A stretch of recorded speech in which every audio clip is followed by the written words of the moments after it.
तो क्या हाल है, ये फिल्म मेकर आपका स्वागत करता है। आज हम बात करने वाले हैं कि मार्वल के अंदर आयरन मैन वापस आ रहे हैं क्या, क्योंकि मार्वल के अंदर अभी एक सीरीज आने वाली है 24 जून को आयरन हार्ट के नाम से। और ये सीरीज बिल्कुल भी लोगों के बीच में पॉपुलर नहीं है, क्योंकि पॉपुलर होगी भी क्यों। वकांडा फॉरएवर के अंदर पहली बार हमने रीरी विलियम्स को देखा था, जो कि एक बच्ची है, मतलब बच्ची तो नहीं है, काफी बड़ी हो चुकी है, अब कॉलेज में जा रही है, MIT में जा रही है, काफी ज्यादा समझदार है हमारे आयरन मैन की तरह या फिर बाकी टेक जीनियसेस। मैं पीटर पार्कर की भी बात कर सकता हूँ, बट पीटर एक और है इस सीरीज के अंदर जो मैं आगे आपको बताने वाला हूँ। तो सबसे पहले बात करते हैं रीरी विलियम्स के बारे में। ये है कौन, आयरन हार्ट कौन है, क्या होने वाला है, आयरन मैन कैसे आने वाला है।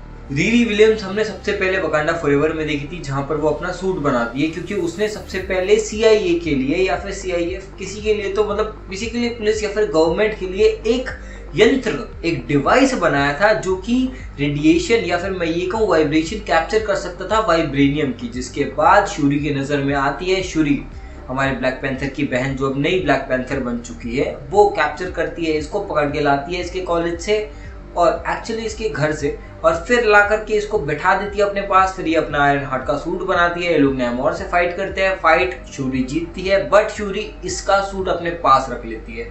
अब क्योंकि इसके पास कोई सूट नहीं है, बट इसको कुछ नया करना है, और MIT को फंड कर रही है स्टार्क इंडस्ट्रीज। और देखो अभी से ही कनेक्शन शुरू हो गया है आयरन मैन के साथ, क्योंकि कॉमिक्स के अंदर भी रीरी विलियम्स के पास एक AI या फिर मैं कहूँ एक होलोग्राम होता है आयरन मैन का, जो कि काफी ज्यादा पसंद करता है इसको, और ये भी उसको काफी ज्यादा पसंद करती है in terms of Guru and शिष्य, जस्ट लाइक दैट।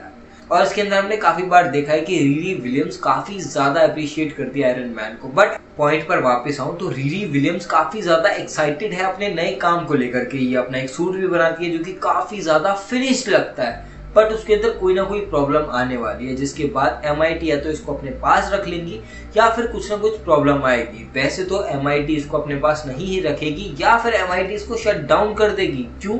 क्योंकि स्टार्क इंडस्ट्रीज से प्रेशर आएगा। कौन बनाएगा? पेपर पॉट्स ऑब्वियसली, जो अभी स्टार्क इंडस्ट्रीज को रन कर रही है। पहले भी जब आयरन मैन गायब रहते थे तब भी वही रन कर रही थी, और पेपर इसको क्यों रोकने वाले? क्योंकि वो जानते कि ये चीज कुछ खतरा ला सकती है। मे बी क्योंकि इन्होंने आर्क रिएक्टर को क्रैक कर लिया है। मे बी क्योंकि आयरन मैन फर्स्ट के अंदर जो हमें विलन अपीयर हुए थे, जो कि टोनी स्टार्क के फ्रेंड या फिर मैं कहूँ फादर फिगर बनने की कोशिश कर रहे थे, वो एट द एंड जाके टोनी को ही मारने के पीछे पड़ गए थे उस आर्क रिएक्टर के लिए। अब क्योंकि रीरी विलियम्स उसी के बेटे के साथ इस पे काम करने वाली है, तो इसीलिए पेपर ने उसको रोका है। अब देखो क्या हो सकता है, कैसे हो सकता है, ये तो हमें सीरीज देखने के बाद ही पता चलेगा। अभी तो बस मोटा मोटा जो अफवाहों में पड़ रहा है वो मैं आपको बताते रहूँ। फिर अगर मैं आगे बढ़ूँ तो इसके अंदर हमें जो विलन अपीयर होने वाला है वो शूरी की मदद करने वाला है, क्योंकि जब ये सूट, मतलब जो MIT के पास सूट है वो वही रह जाएगा, उसके बाद कुछ तो करना पड़ेगा ना, खाली तो ये बैठेगी नहीं, कुछ ना कुछ तो चुल मचेगी इसको। तो ये जाएगी कहीं, काम ढूंढने जाएगी, जो कि हम इनिशियली देखते हैं। और द हुड का ये बंदा, इसका नाम पीटर होता है कॉमिक्स में। अगर इसका ओरिजिन बताऊं तो कुछ भी नहीं भाई, बहुत ज्यादा बड़ा नहीं है। ये किसी को मार देता है, एज अ क्रिमिनली जा रहा होता है, तो वहां पे इसको ग्लोक मिलता है, वो ग्लोक ले लेता है, ग्लोक कनेक्ट होता है डोरमामू से, बट इस बार डोरमामू की जगह ये कनेक्ट होगा मेफिस्टो से, क्योंकि मेफिस्टो अपीयर होने वाला है फाइनली।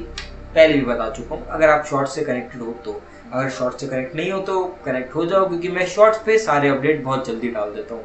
खैर वापस आते पॉइंट के ऊपर। ये जो द हुड का बंदा है ये गलत काम करता है, क्राइम्स करता है और काफी सारा पैसा कमाता है, और रीरी को क्योंकि अपना सूट बनाना है तो ज्यादा ध्यान नहीं देती वो। अब सूट बनाने के बाद इसको ये चीज रियलाइज होगी कि एक गलत काम हो रहा है। वो टेस्ट करता है कि रीरी सच में समझदार है या नहीं है, जो उसने सुना है वो सही है या गलत है, but at the and Riri बच के निकल जाती है। फिर द हुड बोलता है मैं तुम्हारी हेल्प करूंगा, मुझे कोई दिक्कत नहीं है, बट उसके लिए कुछ करना पड़ेगा। क्या क्या करना पड़ेगा वो हम सीरीज में देखेंगे।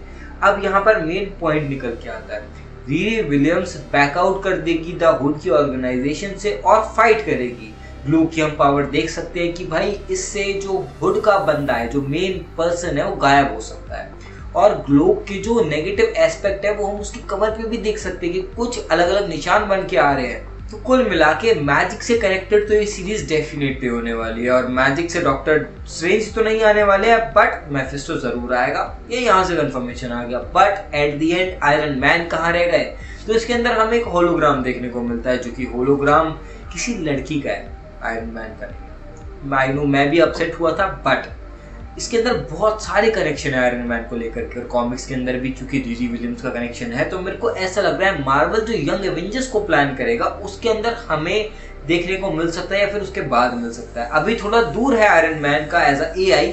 अब सबसे बड़ी बात कहाँ से आती है, मुझे ऐसा लगता है कि जो हैप्पी है उसको पता है कि आयरन मैन का एआई अभी भी एग्जिस्ट कर रहा है। मे बी पेपर को भी नहीं पता ये चीज एग्जिस्ट कर रही है, बट आगे जाकर के जब हैप्पी देखेगा कि भाई रिरी विलियम्स ऑलरेडी काफी कुछ अचीव कर चुकी है, तो क्या पता इंट्रोड्यूस कर दे ऐसा कुछ हो रहा है, या फिर एआई को अपने आप पता चल जाए और वो बोले हैप्पी को भी जाओ इसके पास। इस सीरीज के अंदर तो ऐसा नहीं होने वाला है, क्योंकि केविन फाइगी बोल चुके हैं कोई भी सीरीज आगे आने वाली मूवी से कनेक्ट नहीं होगी, जिससे लोगों को बहुत ज्यादा मैसअप नहीं होगा।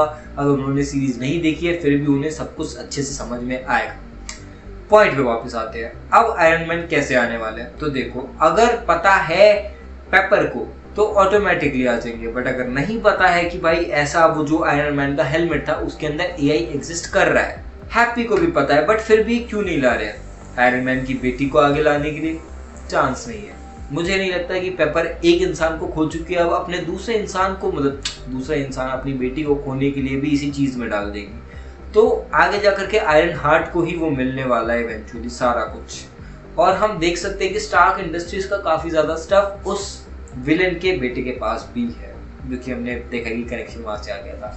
खैर, मैं ये कह रहा हूँ कि अगर होलोग्राम भी सिर्फ एग्जिस्ट करता है, क्योंकि रिरी विलियम्स आयरन मैन को काफी ज्यादा अप्रिशिएट करती है, तो हो सकता है रिरी विलियम्स आगे जाकर के उसी होलोग्राम से, उस सिर्फ छोटे से मतलब हेलमेट के होलोग्राम से एआई जनरेट कर दे, जो कि आयरन मैन की तरह साउंड करे, बिहेव करे, बात करे, और इसका सारा इंफॉर्मेशन वो वहां से डाले जितना वो देख चुकी है आयरन मैन को, जो कि एक्चुअल आयरन मैन से थोड़ा सा अलग हो सकता है, बट काफी ज्यादा सिमिलर होगा, क्योंकि वो हैप्पी की मदद लेगी, वो पेपर की मदद लेगी, और उनका मिक्स करके कुछ बना सकती है, काफी ज्यादा इमोशंस फीड कर सकती है। और अगर ऐसा होता है बहुत मजा आने वाला है, बहुत ज्यादा क्योस मचने वाला है, और ये बहुत ज्यादा इंटरेस्टिंग होगा। बट इसको आने में बहुत टाइम है, जिसके लिए हमें पहले आयरन हार्ट से कंफर्टेबल होना होगा, जानना होगा, समझना होगा कि आयरन हार्ट क्या है, आगे जाके हमें क्या देखने को मिलने वाला है। इस सीरीज के अंदर मोटा मोटा 6 एपिसोड हमें देखने को मिलने वाला है। 6 के 6 एपिसोड बहुत ज्यादा बड़े नहीं होंगे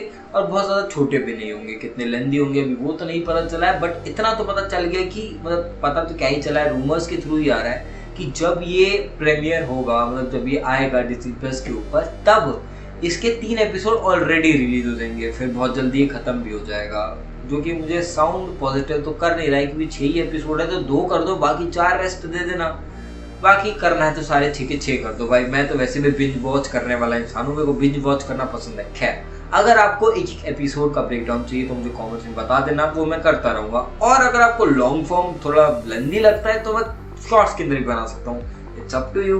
और अगर आपको लग रहा है कि मैं थोड़ा ओवर रिएक्ट कर रहा हूँ या फिर मेरे एक्सप्रेशन थोड़े ज्यादा हैं, तो भाई मैंने कुछ नहीं किया है, थोड़ा सा सुबह के अगर 5 बजे कोई शूट करेगा, ओ 5:30 हो रहे, तो थोड़ा तो असर आएगा।